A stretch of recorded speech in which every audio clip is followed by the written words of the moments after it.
Praise the lord, హల్లెలూయా. ప్రతి ఉదయం వేకువనే లేచి దేవుని వాగ్దానములు వినుచున్న మీ అందరికీ నా హృదయపూర్వక వందనములు తెలియజేయుచున్నాను.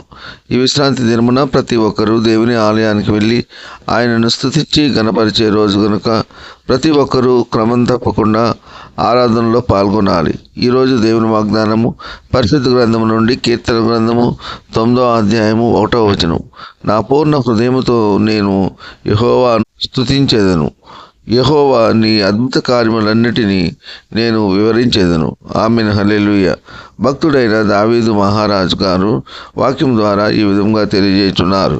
మరి నేను ఆ దేవాది దేవుడు నీ పట్ల నా పట్ల చేసిన అద్భుత కార్యములను, ఆశ్చర్య కార్యములను వివరించుదామా? మనల్ని ఎన్నో సమస్యల నుండి, వేదన బాధల నుండి, అపాయం నుండి, అప్పుల బాధల నుండి, ఆర్థిక సమస్యల నుండి విడిపించిన, కాపాడిన ఆ దేవాది దేవుని ఆయన సన్నిధిలో, ఆయన ఆలయంలో ఆయన చేసిన అద్భుత కార్యములను వివరించాలి. పూర్ణ హృదయంతో ఆయనను ఆరాధించాలి, ఆయనను స్తుతించాలి, కనపరచాలి. ప్రతి ఒక్కరూ పెందలకడని లేచి త్వరగా పనులన్నీ ముగించుకొని ఆయన ఆలయానికి వెళ్ళి ఆయనను స్తుతించి ఆరాధించి గణపరచాలి. మనకు ఎన్ని పనులు ఉన్నా సోమవారం నుండి శనివారం లోపుగానే పనులన్నీ ముగించి ఆదివారం ఆయన సన్నిధిలో గడుపుట ఎంతో దీవెన, ఆశీర్వాదకరం. గడిచిన సంవత్సరములు, రోజులు అన్నీ ఆయన యొక్క కృపచే మనలందరినీ కాచి కాపాడిన ఆ దేవాది దేవునికి ఏమిచ్చి ఆయన రుణము తీర్చగలము? మనము నమ్ముకున్న మన దేవుడు బంగారం అడగలేదు, వజ్రాలు అడగలేదు, ధనధాన్యములు అడగలేదు. ఆయన కోరుకున్నది విరిగి నలిగిన హృదయం, శుద్ధ హృదయం. ఇప్పుడే దేవుని సన్నిధిలో ఒప్పుకుందాం.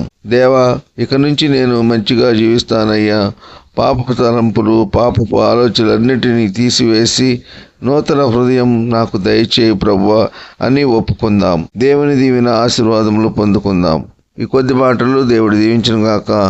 ఆమేన్. ప్రార్థన. కృపా సత్య సంపూర్ణుడా, మీ ఘనమైన ఉన్నతమైన నామమునకు వేలాది వందనాలు, స్తుతులు చెల్లించున్నాం తండ్రి. ఈ విశ్రాంతి దినమున ప్రతి ఒక్కరూ మీ యొక్క ఆలయానికి వెళ్ళి మిమ్మల్ని స్తుతించి ఆరాధించి కృప దయచేయండి. వాక్యం ద్వారా తెలియజేసిన విధముగా పూర్ణ హృదయంతో యెహోవాను సేవించాలని, ఆయన చేసిన అద్భుత కార్యములు, ఆశ్చర్య కార్యములను వివరించాలని, ఆయన సన్నిధిలో తెలియజేయాలని వాక్యం ద్వారా సెలవిచ్చి ఉన్నందుకు మీకు స్తోత్రములు. ఉద్యోగములు లేని వారికి ఉద్యోగములు దయచేయండి. వివాహములు కాని వారికి వివాహములు జరుగులాగున మీ కృప ఉంచండి. సొంత గృహము లేని వారికి సొంత గృహము దయచేయండి. సొంత వాహనము లేని వారికి సొంత వాహనము దయచేయండి. కన్నీటిలో ఉన్నవారి కన్నీరు నాట్యముగా మారలాగున మీ కృప ఉంచండి. దుఃఖములో ఉన్నవారిని వాదార్చండి. వారు కోల్పోయినవన్నీ తిరిగి పొందుకునేలా మీ కృప ఉంచండి. వ్యాధిగ్రస్తులను స్వస్థపరచండి, బాగు చేయండి. దీర్ఘకాలిక వ్యాధులను స్వస్థపరచండి, బాగు చేయండి. గాయపడిన వారి గాయములను స్వస్థపరచండి, బాగు చేయండి.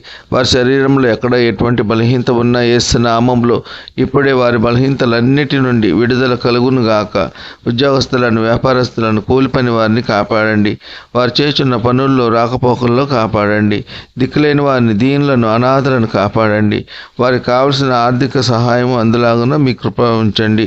వృద్ధులను కాపాడండి. వృద్ధాప్యంలో ఎటువంటి మనోవేదనకు గురి కాకుండా మీ కృప ఉంచండి. యవనస్తులను కాపాడండి. యవన కాలంలో ఎటువంటి చెడు వ్యసనములకు బానిసలు కాకుండా మిమ్మల్ని స్తుతించి ఆరాధించే కృప దయచేయమని ప్రభువైన యేసుక్రీస్తు పేర వేడుకుంటున్నాము తండ్రి. ఆమేన్. విన్న వాక్యము దీవెనకరంగా ఉన్నట్లయితే లైక్ చేయండి, షేర్ చేయండి, సబ్స్క్రైబ్ చేసుకోండి. మీ సహోదరుడు Kola Daniel. God bless you.